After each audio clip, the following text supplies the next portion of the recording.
Good evening.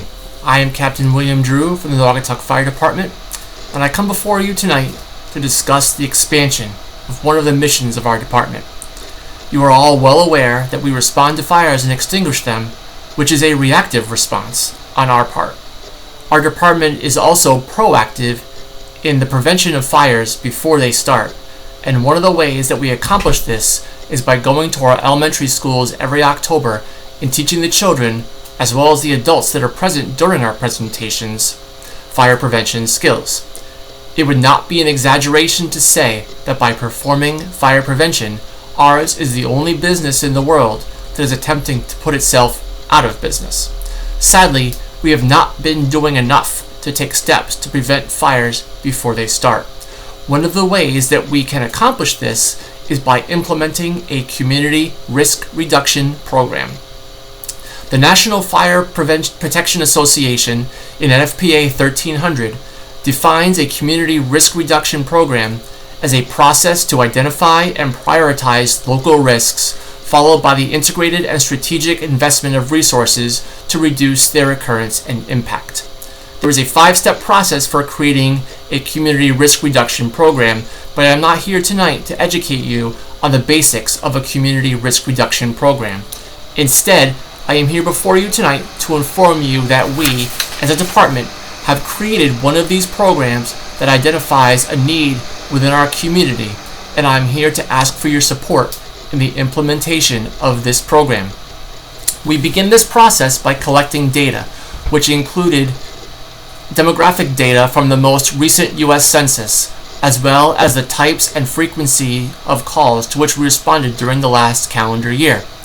Through the collection and analysis of this data, we found that we respond to an overwhelming number of calls related to absent or malfunctioning smoke and carbon monoxide detectors. This is both a local and a national problem.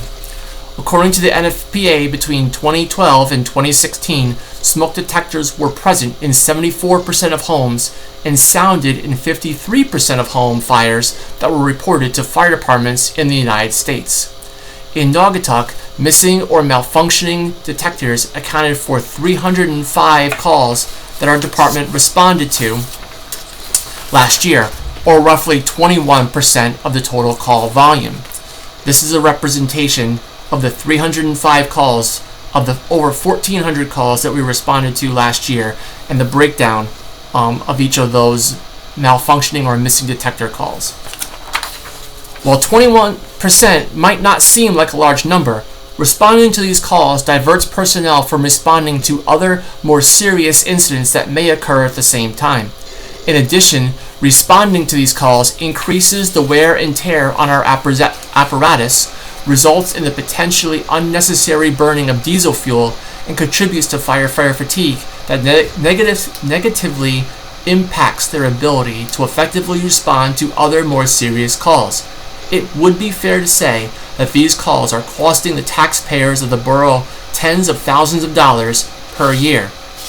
As a department, we would work to offset these costs and increase the safety of our citizens by providing free combination smoke and carbon monoxide detectors to residents when we respond to these types of calls and encounter either a missing or defective detector. We would obtain these detectors at a low or no cost by partnering with local charities, monetary donations from individual donors, and obtaining grants. In this way, the department would meet both the safety needs of the community while also meeting the financial needs of both the department and the borough. A cache of detectors would be kept on the department's engines since they respond to every call, and crews would replace a missing or defective detector while on scene free of charge.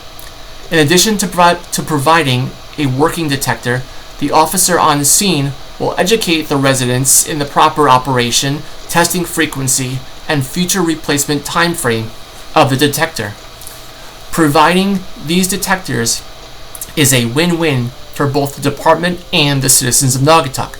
The department is freed up to respond to more serious calls, the financial costs of responding to these calls is gradually reduced, and the public is provided with working detectors and is educated in their proper use.